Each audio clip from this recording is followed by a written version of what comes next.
Welcome to the audio version of our Daily Coach newsletter, a reading of some of our greatest hits from more than 6 years of email newsletters that have been read by tens of thousands of leaders and learners. If you want our latest newsletter delivered to your inbox every day, you can subscribe for free at thedaily.coach/subscribe or follow the link in the description.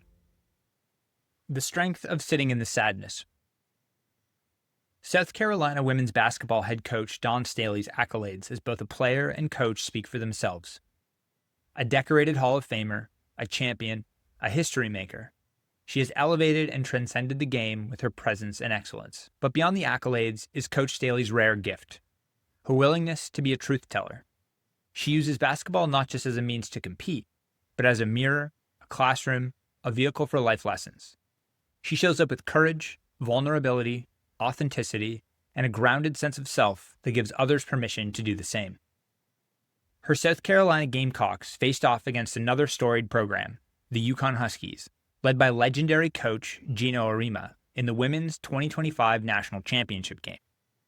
Both programs know the glory of winning and the sting of defeat. But this time, Yukon didn't just win, they dominated. The final score, 82-59, it was one of the largest margins of victory in NCAA title game history. And in the post-game press conference, Coach Staley didn't sugarcoat the result. "They beat our butt," she said. "No excuses, no deflection, just honest reflection. Our kids gave it all they had," she added.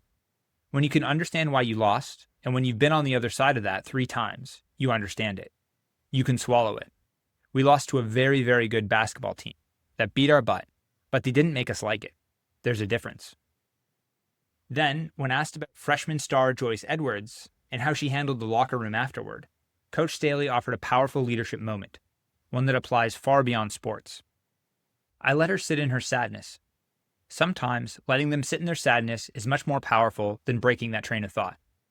But we'll talk about it. She'll express how she feels and what she needs to work on in order for her to get us back to this place." In a world where we're often told to move on quickly, to suppress or bypass discomfort and not lean into the turbulence, Coach Staley reminds us that there's strength in stillness. As leaders, executives, coaches, and high performers, we're conditioned to fix, to solve, to push forward and through.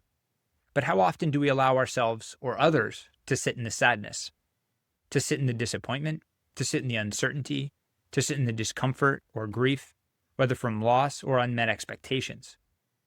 Too often we run from our tough feelings. We numb the discomfort with distraction. We avoid the hard conversations, not just with our teams, but with ourselves. But real growth, real transformation, often begins when we create space for the full spectrum of emotion. Real growth lives on the other side of stillness, in the moments when we dare to feel, to reflect, and to honor what the moment is trying to teach us. Sitting in the sadness, the disappointment, and the defeat is a deeper sacred discovery, and often a renewed appreciation for the moment, the craft, the people, the process, and the climb itself. Coach Staley teaches us that leadership isn't just about winning. It's about feeling it all, standing in the truth, rising up, and walking forward with deeper perspective.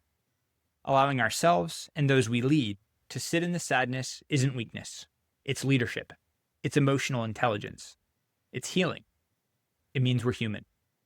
Because sometimes the most profound clarity, growth, connection, and resilience are born not from reaction, but from reflection and from allowing stillness and silence to reveal the answers. Thanks for joining this episode of The Daily Coach. On behalf of Michael Lombardi, Coach George Raveling, and the entire Daily Coach team, we're grateful for your support. Remember, the most important person you will ever lead is yourself. Keep growing, keep learning, and most importantly, keep showing up.